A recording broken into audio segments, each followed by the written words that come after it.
Welcome to another episode of The Collage here at Feed My Sheep. The Collage is where we just share different people's stories. That could be the mayor, it could be the president, it could be someone in the line here at Feed My Sheep. But today we have Claire with us. She is from Texas A&M Commerce in what? Nope. Okay. Yeah, that's not correct. That's not where she's from actually. Central Texas. Central Texas. Yep. Go ahead and tell everyone what school you're with, Claire. I go to Texas A&M Central Texas in Killeen. Y'all were acting like I was so far off. That was so close. You were close. So close. It was a C. Yeah, it was. It was close. So as I was saying, we have Claire here. Part of the collage is we just want to share stories because every single story matters, every single life matters, and you never know what your story, like whose life you can impact by sharing your story. And I just wanted to start this one off by saying that my daughter's name is Clara, so like we've already got like a connection there. So that's really great. But we'll just go right into it, Claire. So if you could just tell everyone right now exactly who you are. Just spill everything. Spill just all the tea. No. Who is Claire? What are you majoring in school? That kind of like. Yeah. We met when y'all came and did a tour through the counseling program. The counseling program here at not here. Definitely at the Central Texas A&M College branch of Texas A&M in Central Texas in Killeen. So that's how we met. And now it's your turn to just tell everybody who you are. Thank you for coming to the collage. Thank you for having me. So yeah, my name is Claire. I'm from Minnesota, originally born and raised. In 2020 though, I found out about this teeny little school, A&M, this small branch that nobody knows of, nobody's heard of. Really good price, and it was one of the only schools that had school psychology, the exact program I wanted. And I actually have an aunt and uncle. My uncle actually just passed, but my aunt lives in Temple, and so I was like, hey, maybe that's meant to be, because what are the odds that that school and my aunt are going to be that close? So I came out here during spring break in 2020 just for a tour, and I think the second I toured it, I fell in love. The views, oh my goodness, on the third floor. Are we talking about the same place? Yeah, so it's Killeen, like in correct? the edge of Killeen, though. Oh, okay. It's Nothing wrong with Killeen. It's a beautiful place. No, the campus is like kind of in the hill areas. Yeah. And it's like way on the edge of Killeen, down by like, what's that? Youngsport? Oh, yeah, yeah. Or whatever that city is. Oh, yeah, definitely. But on the third floor, you can just see like for miles, and you can see all like the hills and everything. It's beautiful. But yeah, I toured it, fell in love. I was like, I'm pretty determined to go there. I think I'm going to do that. And then flew home and everything shut down. Yep. And we got spring break for one more week. And I was like, dang, I could have still been in Texas. And then we got spring break for another week.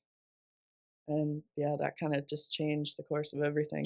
Spring break just kept going. Yeah, because I only got a semester and a half in person in undergrad before COVID happened. Mm-hmm. And it was funny because our professor, we left marketing psychology, and we said, don't bring COVID back with you. And we never saw him again. Because we were kind of just joking about COVID, and then it turned into a real thing. Yeah. So you said that you were going to school. This was the only school that had a school psychology program, correct? And I know I've already asked this question, and maybe other people know what it is, but if they don't, what is school psychology?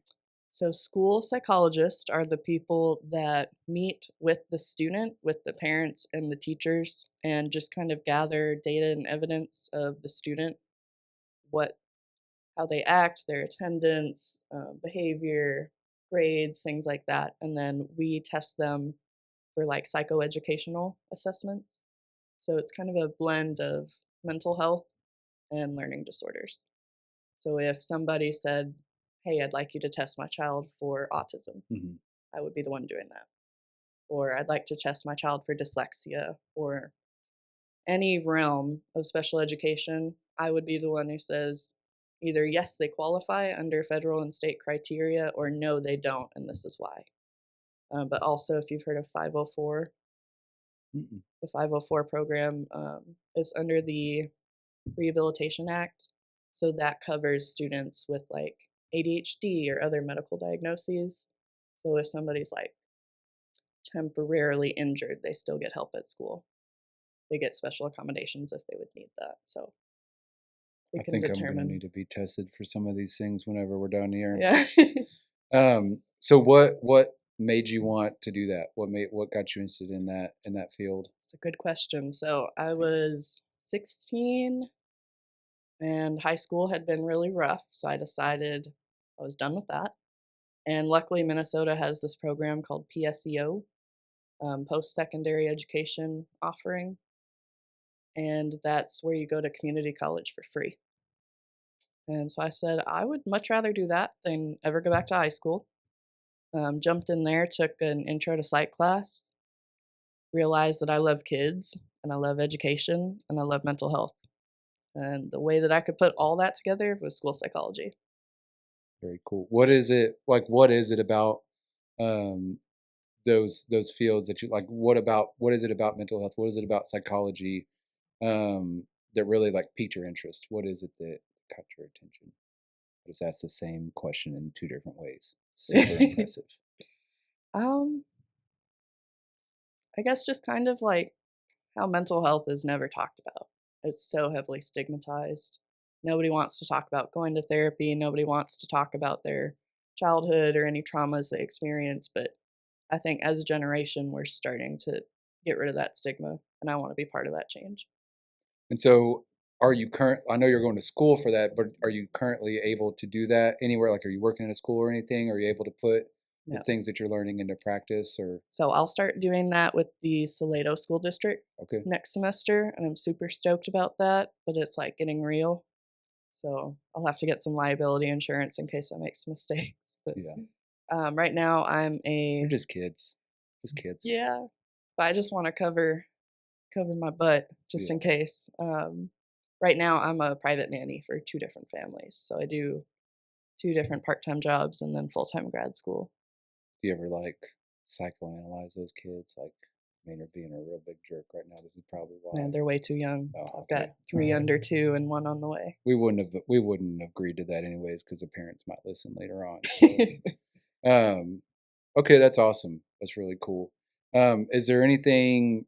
Because I know, like, we had another conversation with a student in your class, Jessica, that we talked to last week. And she said a lot of the things that she went through um, as a young teenager really kind of helped mold her into what she wanted to do and why she wanted to do it. And I know that a lot of people that go into this field, into the any kind of psychology, any kind of mental health, any kind of helping people like that, a lot of times they've been through Hmm. a lot of those circumstances, and they want to either help prevent that or at least help walk people through those same circumstances that they have been through. So, would you say that that is true for you, or is this something that was just totally random and then you just really wanted to help people? No, that's also true for me. It's true for almost anybody you meet that's a therapist or in counseling or psychology in general. They're usually neurodivergent or they've experienced some traumatic life events that they would like to help others through because they probably weren't helped through it themselves. Um, Starting at 12, I was getting groomed online. So, and I didn't realize that because I was 12. I was too Mhm. young. Mhm. And then at like 14, 15, I tried alcohol for the first time. And man, this first sip, I immediately was like, when's my next one? How am I getting my next one? Because it was just all I could think about. And I knew that alcoholism ran in the family, but I didn't think it would happen to me.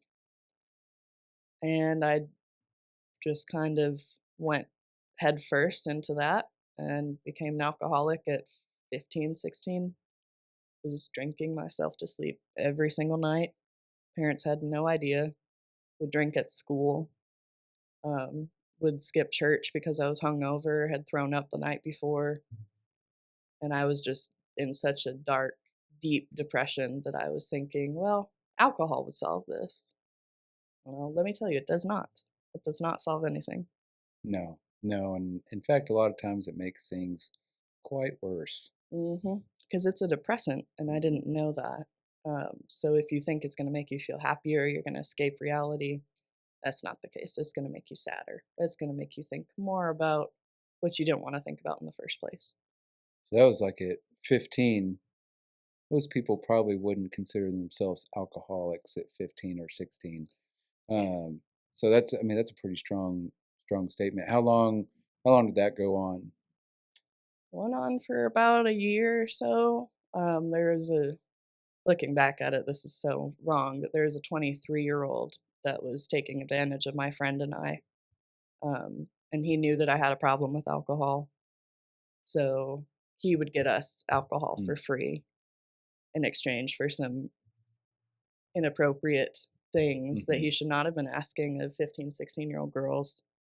So that happened. It's like he saw the opportunity to exploit us and take advantage of us, and he took it.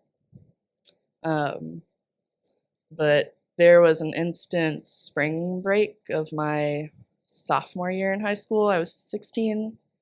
I had already gotten on antidepressants, started seeing a therapist, was trying to deal with like the depression aspect. And my doctor had told me that antidepressants actually make you like drunker quicker. Because I had asked him if you could mix them, and that's what he told me. And I was like, oh, sweet, this is awesome. So I took 8 shots of tequila that was maybe like 50 proof or something. And I was at a party, not a party, but like a little gathering with a guy that I had already previously been sexually assaulted by when I was 15. So before the alcohol came into play, I wanted nothing to do with him. I wish that he wasn't there. After the alcohol came into play, I couldn't sit up on my own. I couldn't speak. I couldn't walk. Like, I literally got scars on my knees from crawling around on the floor. And only one other friend of mine was there, was also drinking. So everybody else was sober. And he ended up sexually taking advantage of me at this gathering or whatever in front of 2 of my closest friends. And when I finally came to the next day and kind of understood, like, this just happened and this wasn't right, my friends said, no, it's your fault. You were drinking, you asked for it, it's your fault, he did nothing wrong. And I didn't like that answer. And I didn't want that to keep happening in my life. I felt like that would be a pattern if I kept drinking. So I tried to stop, and I eventually did in October of 2017. So I'm coming up on 7 years of sobriety. Nice. Well, that really upsets me, and people suck. People do suck. Just to be people, not all people suck. I didn't mean to say that. Some people are great. But honestly, I mean, like that, we hear, really terrible stories pretty much every day. We see, I think, especially in this field, whether you're, here at Feed My Sheep, when we're trying to help people in your field, you just hear terrible stories, and they're like, you cannot walk around and pretend like there's not just darkness in the world, Yeah. I think most people know that, but I feel like a lot of people just kind of walk around with their head in the sand, or just don't realize that, man, this stuff is happening. Like, we hear about it, we hear the stories on the news, we hear all these stories, but it's like, it's happening to your neighbor. These things are happening to your kids. These things are happening to your children at, when you don't even realize what's going on. You might never know. Right. So just be aware. I mean, we said it a lot last time. You never know what people have gone through. That's why we love sharing these stories. That's why we love having guests on, whether we whether they're here every day at Feed My Sheep or not. Like, we just want to hear people's stories, because no matter how bad, no matter how awful these things are, they give us an opportunity to grow, to learn, to be able to make impact in other people's life as well if we let it. Obviously, like, no one is happy that these things happen. I was brought it up last time. I was a drug addict for many years. I did terrible things to people. Lots of terrible things happened to me. You can either live in those things, you can either live in those moments and never grow past them. You can become bitter. You can not forgive anyone. You can not forgive yourself, or you can, okay, this happened. Terrible things happen. There's darkness in the world. How can we change this? How can we bring light to this situation? How can we really how can we use this for the good of not only our own life, but others around us? How can we help others grow? And so what would you say, because you said you were 12 years old and these people were grooming you online. I mean, my daughter just turned 11, and it's terrifying. Say it all, like, growing up, I remember when internet first started. It was awful then. Like, the internet has just always been kind of terrible. But now everyone has it. No matter, like, if you've got a phone, you've got the internet. I doubt there's 12-year-olds listening, but there's parents out there listening right now. What would you probably tell people, what would you say to avoid some of these situations? You know what I mean? Yeah. What do parents need to look out for? What do they need to, one, why are dudes gross? Like, why are they like that? You're a psychologist. Tell me why guys suck so much. As a parent, and what I wish my parents would have done is closely monitor who I was talking to, what I was doing online, because there's no reason at all any child, 12-year-old or younger, should have unlimited access to the internet, do whatever they want. There's a lot of dark stuff on the internet. This guy that I was dating when I was 12 said he was 15 and from California. And now that I'm an adult and I look back on that, I'm like, the odds that was a grown man, that was not a 15-year-old. And it's just, children are very naive. We don't know what's true, what's not true. So if we were able to sit down with our kids, teach them, this is what consent is, this is what consent looks like, this is what it means. There are some bad people in the world, so this is how you can properly vet that that's a real person that you're talking to. But that was the time when the internet blew up and everybody started getting it. iPods were really popular. So had we had that discussion of what's possible on the internet, that would have helped. That would have saved me a lot of anguish. But I definitely think social media and other chat apps need to be monitored. And I wish mine was. I wish I was saved from that, because there were just some evil adults on there trying to prey on children, and it worked. Yeah, it's terrible. So you said that you are a parent? Is that what you said? I am not a parent. Oh, I thought you said that you were. As a parent, Scratch what I that. would like to do, but Gotcha. in the future for sure. Yeah. Dang, there was a question. There was a question that I was going to ask. What was I going to ask, Bobby? Read my mind. Got it. No, that wasn't it. We're going to have to edit this part.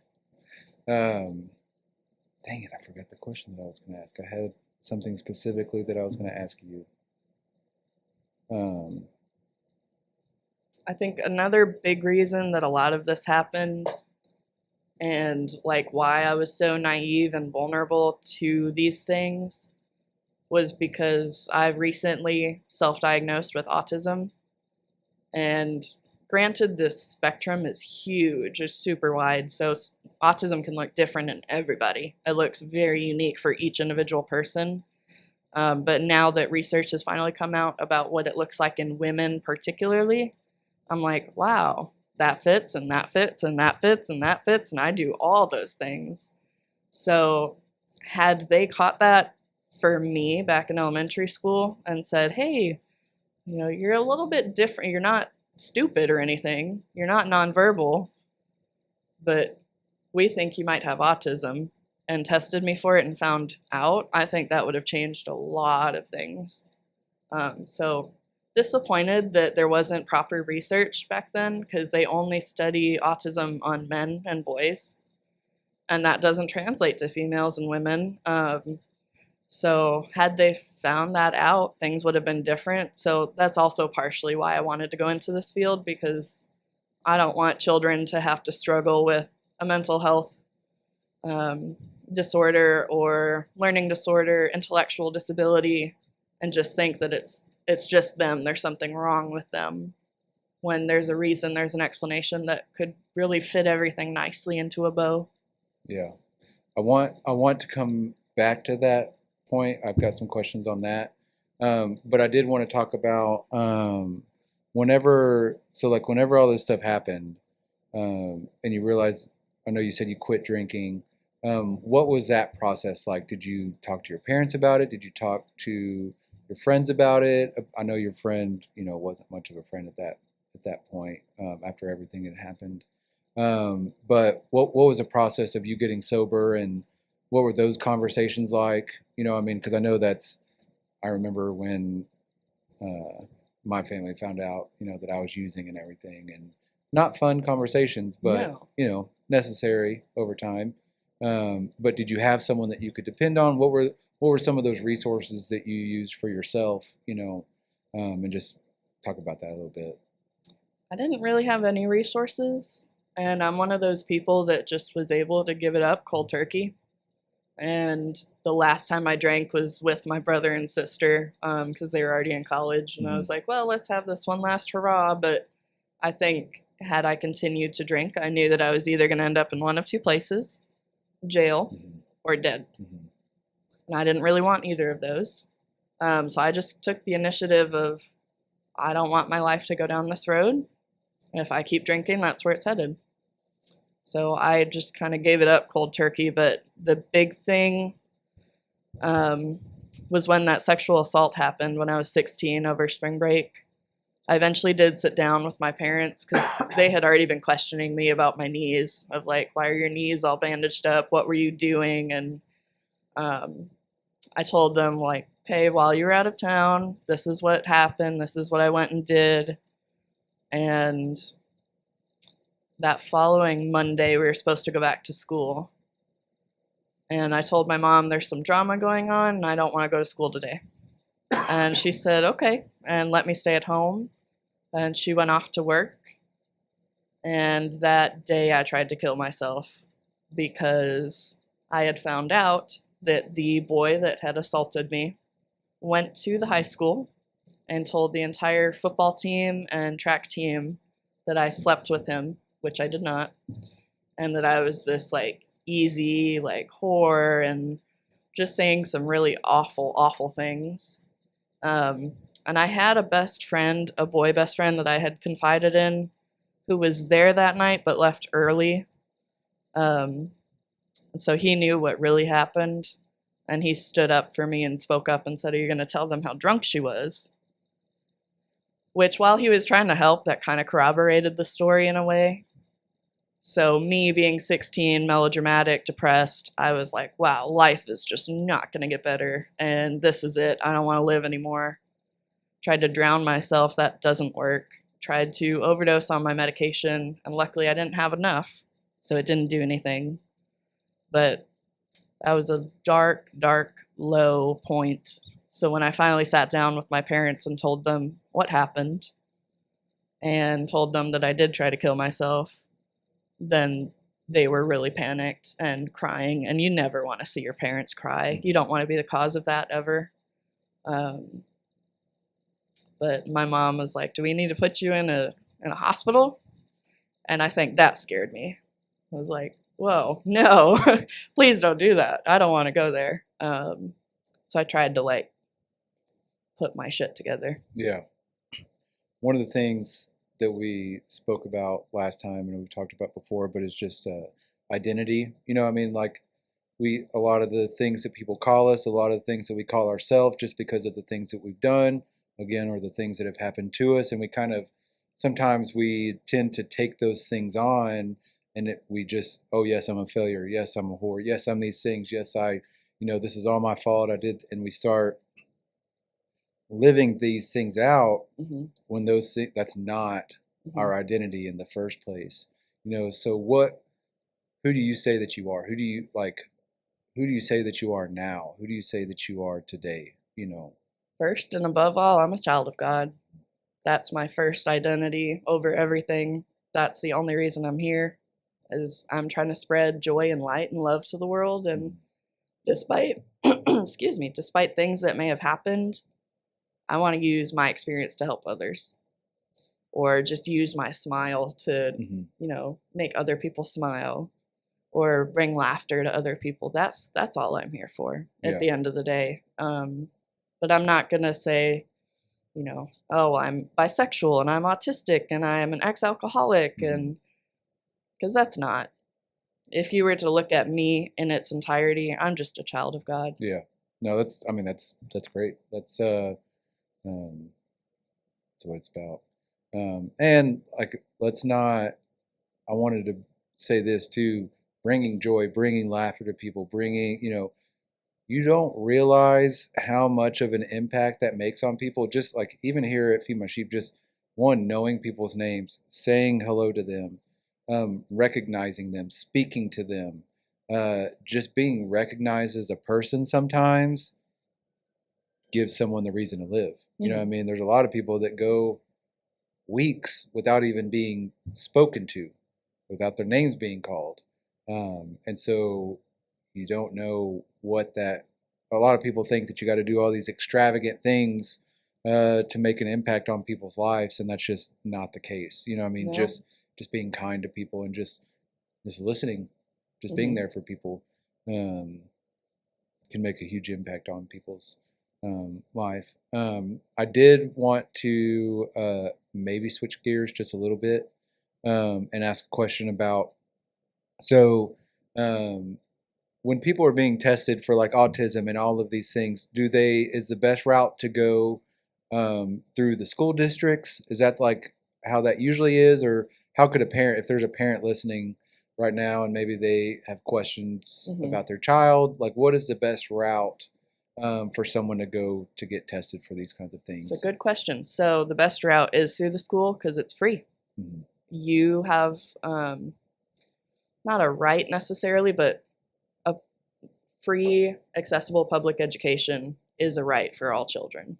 So that's part of it. If you suspect your child has autism, all you have to do is go up to your administrators and say, hey, I'd like my child tested. And they actually legally have to test the child within 30 days of that request.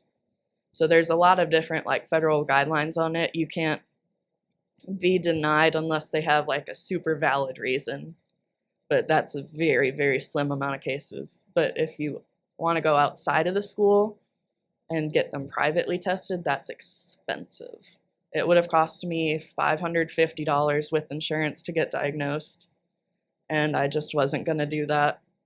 I don't want it on my record either because who knows what could happen in the future if they've got it on my record that I'm an autistic female and they make assumptions or think that I'm not going to be good at my job, or God forbid the police get called and they take Mhm. that however they want to. So if you're doing it in a school setting, it's not like a diagnosis necessarily, but it's a diagnosis for school purposes, Mhm. just to help them do the best they can in their education. Um, so I've got two questions. We'll do this one first. So it can be pretty overwhelming, uh, one for you, like for a person to learn. Okay, we're going to switch questions now. So like as an adult, realizing, like being diagnosed, because a lot of adults now are being diagnosed later in life, Hmm. and while it explains a lot. Um, what would you say has been a benefit to you to really kind of navigating that and kind of learning your own behaviors a little bit more? Um, and just kind of navigating that as an adult. Is there resources for people that could help them understand a little bit more? And then with that question, for parents that maybe their children are just now being diagnosed and they're totally overwhelmed and don't know what to do, is here in Central Texas or just beyond, is there books or whatever that you would recommend for those situations? Yeah, so a community that I've really prospered with is can't exactly remember, but it was Women with Autism or Autism in Women on Reddit. And with that community, once I joined and started reading through everybody else's experiences, I was like, yeah, I relate to that, and I relate to that, and that makes a lot of sense. You do that too? I thought that was just me. So just finding any kind of like group, even if it's parents of autistic children, nobody's really going to understand that unless they've lived that experience. So finding those people, but for me, it's especially been helpful to understand like friendship dynamics and stuff, because I might be rude or like offend somebody and not know and not acknowledge that I did that because I have no idea that I did that. And then they get really upset with me and eventually are like, I don't want to be your friend. And then I sit there like in the dust, really confused, like, what did I do? But they never tell me either. Mm-hmm. Like, oh, you did XYZ and that's why I don't want to be your friend. So I've had a lot of like female friendships crash and burn. And it's usually like I'll get very, very close to them and then I'll do something that they don't like. Mm-hmm. Or maybe I'll start like letting my autism mask fall off and start being more myself. And then they're like, oh, never mind. I don't want to be your friend anymore. So it's very hard as a child thinking that it's just you. Yeah. That it's all your fault. You can't keep friendships because something's wrong with you. But had I been diagnosed and explained, like, you don't always understand social cues, you don't understand sarcasm, sometimes you do things or say things to others that might hurt them, but you don't realize and apologize, and they don't like that. So it was definitely eye-opening to be like, oh, this makes a lot of sense now. Yeah.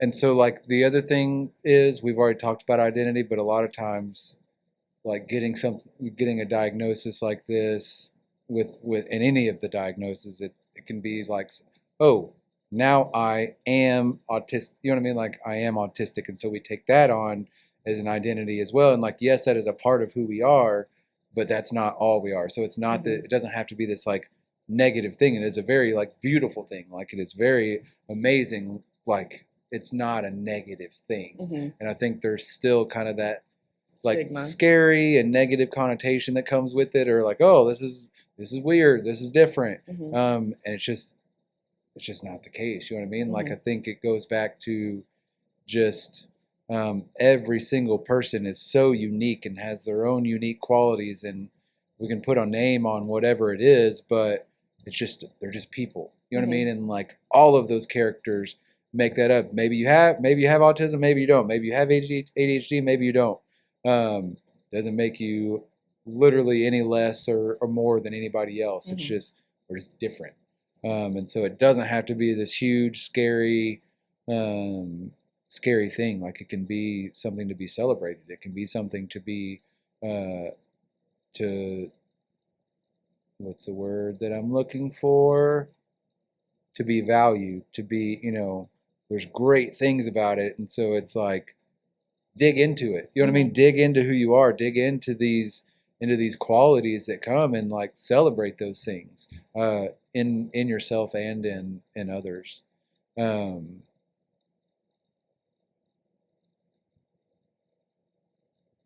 What we try to do in counseling and school psych is called person-centered or person-first language. So instead of saying an autistic student, you'd say a student with autism, because autism doesn't define them. You wouldn't say an ADHD student, you would say a student with ADHD, because they're a person first above all else. And they might be suffering with a condition or their brain is neurodivergent and they just think differently than you do, that doesn't make them any less of a person at all. So my hope is getting into this field that I can help get rid of that stigma, Yeah. that it's okay to be different. And then I had such a hard time growing up. I was like, man, I just see the good in people and I'm so naive and I always keep getting screwed over. And I thought that was a bad thing. But maybe that's just a strength. I'm just inherently naive and I'll assume that everybody's got the best intentions and why would anybody want to do me harm? That would never happen, but Yeah. it's not necessarily a bad thing when you look at it. Yeah, I mean, I think I think that's a good quality to have because I mean, especially like coming to places like Feed My Sheep or like there's some, it gives you an opportunity to reach people that a lot of people are either afraid to reach, they don't want to talk, you know what I mean? Again, it has a stigma with it. Like Mhm. we have people that I don't want to go over there. The homeless people are scary. Homeless people, you know, they're crazy. They do all that. They're drug addicts, or you know, I don't want to go around people that have been to prison. I want to go around people that have been here, and it's like, no, like that's fine. That's a valid thought. It's okay to think that way. But if we stay that way, then that can be kind of an issue, just because we're not allowing ourselves to really see past. Um, like you said, like this isn't a like you're not a felon. Like you're a person with a felony. You know what I mean? Mhm. Like you're not an addict. You're a person that has a drug addiction. That's been, you know what I mean? So it's like we got to look past those things. You know, one of the Mhm. things we say here is that we see people, not problems. It's like, yes, these things are issues. Like these are problems, but there is a person Mhm. behind those things. There's a person to get to know. There's a person with a story. There's a person that has lived through all of these different experiences that have made them this way. And if you just take time to like really sit and listen to them, you'd be amazed Mhm. at who they really are. And we just don't do that enough. Just in Yeah. general, as a society, we don't do that enough. We don't, you know, we're not good at relationships really when that's what we were created for was relationships. We're not great at it. We're not great at communicating all the time. Um, unless we just kind of create these little bubbles in our life, and that's kind of what we stick to. And I think just overall as a society, we need to expand that a little bit more. I know that's real cliche to say, but we just need to just reach out and touch somebody. You know what I'm saying? Just reach out and love somebody and be kind to them and be nice to them. And I'm looking right into the camera so that people know that I'm talking to them. So the other question that I ask on here is, what is your greatest fear? Cool. Rejection, abandonment. Oh, okay, yeah, that's a good one. That's If I'm really being introspective about it, I yeah, really hate that. yeah. No, that's I don't like those either. If I feel like somebody doesn't like me or somebody's like mad at me, man, that's a I I don't will sit with that for a long yeah, and try to time. figure it out, and then try to do everything you can to fix it, and then it makes them feel like they really don't like you because you're trying too hard, and That's another thing is I do not take negative feedback well. I take it like to heart and then it makes me feel like I'm just a bad person or something. So like I went to a Michoacana, which is like a Mhm. Mexican ice cream Mhm. shop, and I ordered like a banana split in a cup and it said granola, which I could do, but then they gave me the granola and it had nuts in it. And I'm not allergic, but I can't do the texture Mhm. because I have a lot of like sensory things when it comes to food because of autism. So I was like, "Hey, I'm allergic. Can you remake this?" And when she gave it to me remade without the granola, she was like, "Next time you need to tell us before we make it." And it was such a simple comment, but it lived in my head rent free for like 2 days. Yeah, I was like, "Oh man, I feel so bad. I should have said something." I probably would have cried right there. Like, please don't yell at me. I know I'm so weak. I'm like, "Don't raise your voice. I'm going to cry." Um, if you could tell your younger self something, what would it be? Just to like love and accept myself for who I am, for all my quirks and just as a unique individual. I think it's hard growing up in the social media era and comparing yourself to all these like beautiful women online and people that have like these personas that they've created on social media, and you think like, oh, I don't look like that, or I don't act like that person. I think comparison's the thief of joy. Yeah. So if I could tell myself not to compare myself to other people and just embrace the person I am, that would have been good to hear. Along those same lines, if you had one like last, you're about to die, right? Okay, or you're being launched into space and you're not ever coming back. Okay, what would be the last message that you would want to tell the world for generations? What would be your last word to everyone? I would want everybody to know how loved they are by God, but also loved by people, that everybody is valuable and worthy of happiness and joy, and that should just be the end goal, is to spread love, happiness, and joy. Good. Good. So we have talked about all kinds of things all over the map. I feel like we know you, we know your past quite a bit. We know what you want. We know what you want to do in the future. What are some things that you're from Minnesota, way up north, way colder than here. What are some things that you found here that you are currently doing to, help your mental health, help you keep, stay motivated in school, that kind of stuff? What do you do? Like, what do you do in your free time for fun? Yeah, and I highly advocate for doing this. I got rid of my social media in January. So I just jumped off of that entirely, like all of them. And I said, if my family wants to connect with me, they've got my phone number. If they want to send me pictures, they've got my phone number.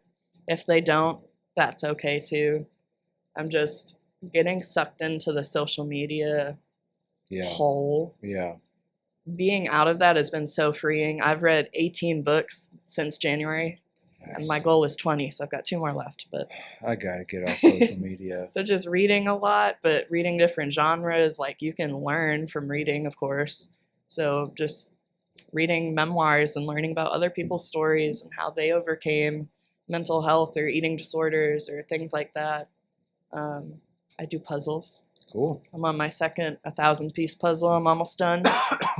But just really getting into your hobbies, because people forget that hobbies are a thing, and you should enjoy the free time that you do have.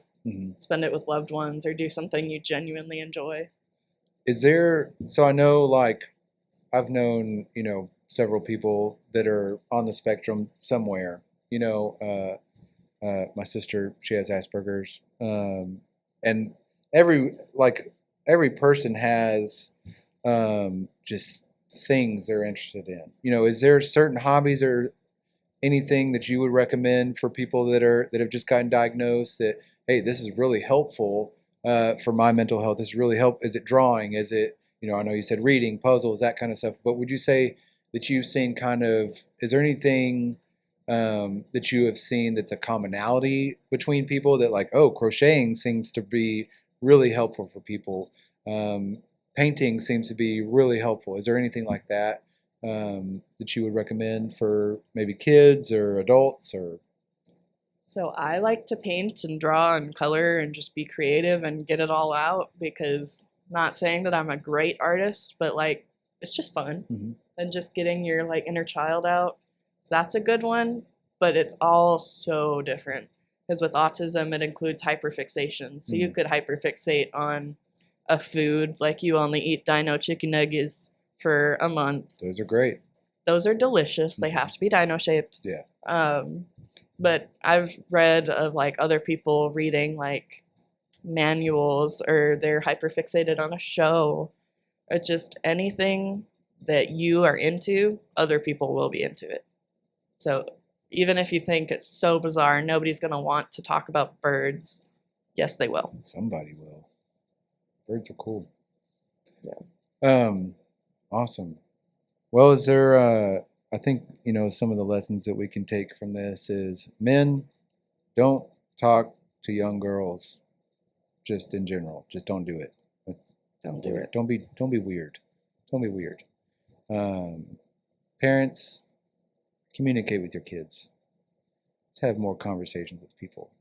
Humans, have more conversations with each other. Parents, if you're going, if you're concerned about your children a little bit, just talk to them. Talk to the school. Use the resources that Claire talked about, and just be kind to people. Be nice to people. Is there anything else you want to talk about, or closing thoughts, or? Be very, very, very careful about movers. When I moved from Minnesota to Texas, I hired some movers and ended up losing everything, Wow. like all of it. And if you're moving, make sure you pack your things, your important documents with you. Do not pack them with the movers. I know now. I don't have a social security card anymore. I don't have a passport anymore. My original bachelor's degree was lost. All of my sentimental items from family members are gone. So be very careful. Make sure you're looking them up. They're reputable. They're real. Check the Better Business Bureau. Make sure they're legit. Because while it was devastating, it was a very humbling experience to just pack up me and my animals in the car, had a duffel bag, and slept on an air mattress for over a month. So I learned that you can do more with less. You can be okay. You can live off of the same 5 outfits. And I explained to my boss, this is what's happening, and I'm so sorry if I'm wearing the same clothes all the time, which really isn't a big deal, but yeah, be very careful. And that's a big change, moving from Minnesota to here with really only knowing your aunt and uncle. Yeah. And so a lot of people really try to avoid change as much as possible, and they really hate it. But it's possible. And would you say that it's been a great thing for you, correct? Yeah, it's been a humbling experience. I got down here and I actually lost 50 pounds. Dang. So a lot of my clothes didn't fit anyway. And my clothes were like falling off of me. And it was really annoying. So I think it's almost better to have less material items than more. Because it really doesn't matter at the end of the day. That is true. That's a good lesson in life. Get rid of all your stuff. You can bring it to me. Donate it. Don't ever throw clothes away. Please don't ever throw clothes away. If you have clothes that you don't like, you don't wear, there's HEB has those like donation boxes. Goodwill will take it. Feed My Sheep, I'm sure, would take it. Like, please donate it. Don't just discard it because you don't like it anymore. Yeah, that's true. There's always somebody that needs it. And if we can't take it, we'll take it to the places that can use it. Don't bring us your clothes right now, please. No, we'll take it. If you need to get rid of clothes, we will. We'll distribute it as needed. I think this was a good one. This was very interesting. I'm really enjoying just meeting new people. But I think your story is just so important, and I think people will learn from it and can learn from it. I think you're doing awesome, and I think that what you want to do in life is awesome. And I think a lot of kids are going to be. You just never know. You never know what when we're just obedient, when we step out and what we believe we are called to do. You never know what's going to happen. Not that it's super easy all the time. In fact, it's really difficult most of the time. But man, you just never know what impact you're going to make on someone's life. So I hope you're proud of yourself, and I just hope you're really proud of yourself. Thank you. And thank you for listening to us ramble. Well, me ramble. But thank you for listening to the collage. If you want to learn more about Feed My Sheep, about what all we do here, you can go to feedmysheeptemple.org. You can follow us on Facebook. You can't because you're not on social media anymore.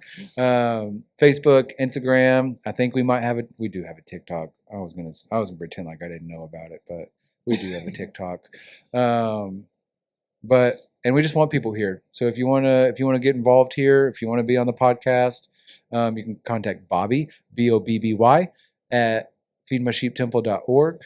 You can email me if you just want to send me an email at Casey, Casey, at feedmysheeptemple.org. If you have any questions, if you have like really long questions that you want to ask people, you can email Jeff, Jeff, at feedmysheeptemple.org. But other than that, we are here 7 days a week. We feed every single day. You can come and be a part of what we're doing here and see and be a part of the just changing people's lives, changing how people view themselves. We want to speak life into everybody that comes here. It's not just about feeding people. It's not just about like doing tasks. It's about getting to know people. It's about listening to them. And so we would love to have you here. That's it. Thanks for coming. Oh, also, this episode was not actually sponsored by Waterloo. So if you were thinking, wow, they got sponsored by Waterloo, we didn't. It's just the sparkling water that we had. So thank you for coming.